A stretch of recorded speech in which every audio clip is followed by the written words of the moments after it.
Hello everybody, I just got home from the world premiere of HBO's The Last of Us.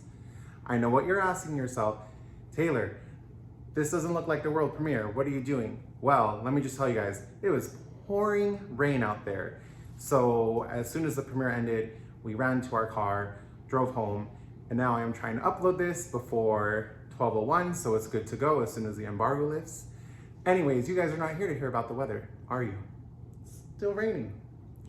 The Last of Us is such a win for HBO.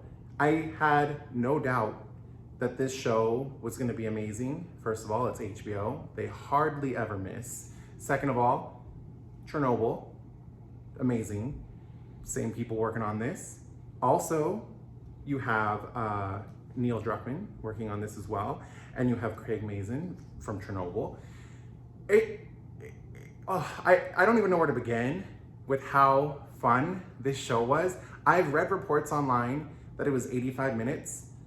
If it's really 85 minutes, because I didn't have my phone during the screening, if it was 85 minutes, that was the fastest 85 minutes of my entire life. It flew by from the opening scene to when the credits rolled.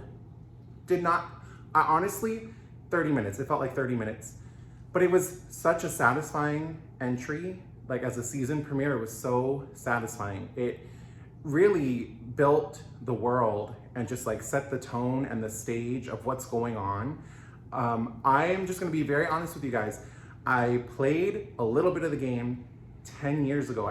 First of all, that blows my mind that The Last of Us is turning 10 this year. Whew. But my friend bought The Last of Us and he invited me over. He was too scared to play. And he was like, Taylor, I know you love horror. Do you want to come over? Do you want to play The Last of Us? And I was like, yeah, that sounds fun. So a decade ago, oh man, I went over to my friend's house and I would play here and there, like maybe once a week. So I've played about the first half of the first game. And honestly, I loved it. It's just, I don't know what happened. I never finished it. And I was always tempted to go get it for myself and to finish it. But then once I heard they were working on a series, I was like, you know what? I kind of like experiencing shows and movies without the source material if I haven't already read it or experienced it as a source material.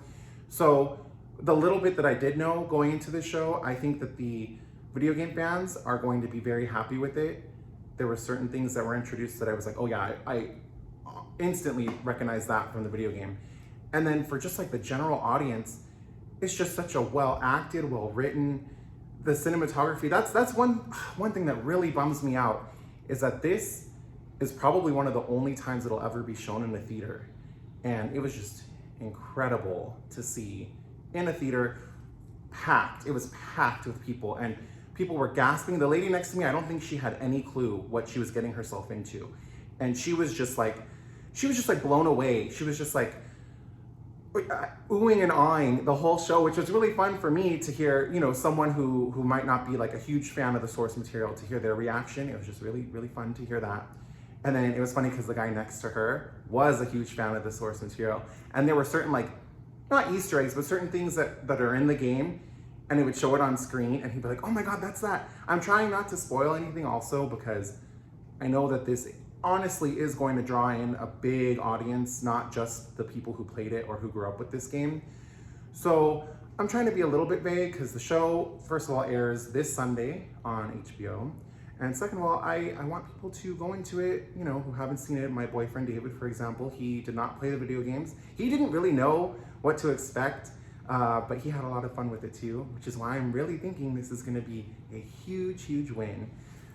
The music was incredible, which by the way, I don't know, I didn't look. I don't know if this is the first time this has happened, but the composer for the games actually hopped on board and is composing the music for the series, which I thought was really cool. It just makes it all feel like very cohesive, same environment, same world.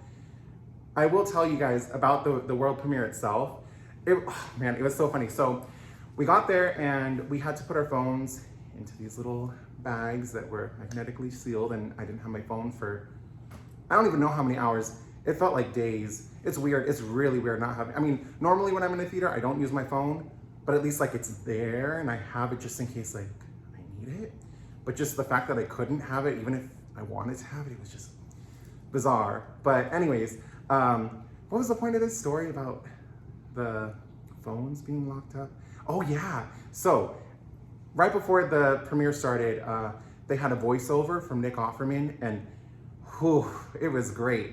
He had a maybe 30-second thing just telling people, please put your phones in the bags if you haven't already, please just pay attention, And then he said, I'm not in this episode, so lower your expectations. And I thought that was hilarious. I cannot wait to see him in the show. I just think he's gonna be a perfect fit in this world that they have set and that they are building.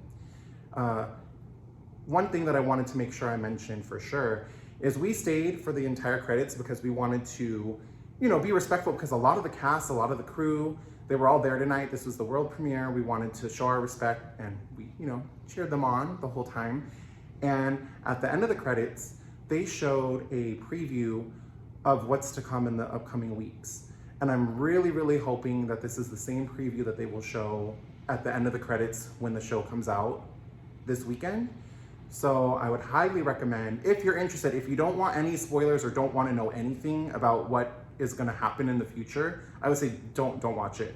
But if you're interested at all and don't mind seeing some of the story plot points that are going to be happening, I would say definitely check out the little upcoming preview at the end of the credits. So overall, I would say The Last of Us on HBO Max is, it's everything that I could have hoped for and wanted. The acting, the music, the suspense was on another level. The only thing that I could compare it to that I've watched recently is The White Lotus, which is one of my favorite shows, The White Lotus. And one of my favorite things they do in that show is the suspense.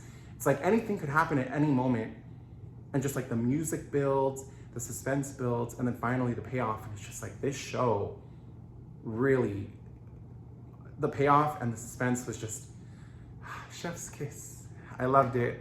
I think you guys are gonna love it. I would highly, highly recommend checking it out when it airs this Sunday on HBO. In the meantime, on my Instagram and on my Twitter, 50 Shades of Tay as well, I have posted some pictures from the world premiere. So if you're interested in that, I would say come follow me there, check those out. And thank you guys for joining me for a Taylor's Take. I really appreciate it. And let me know what you guys think when you see the show this weekend. Leave some comments, and I'll see you guys later.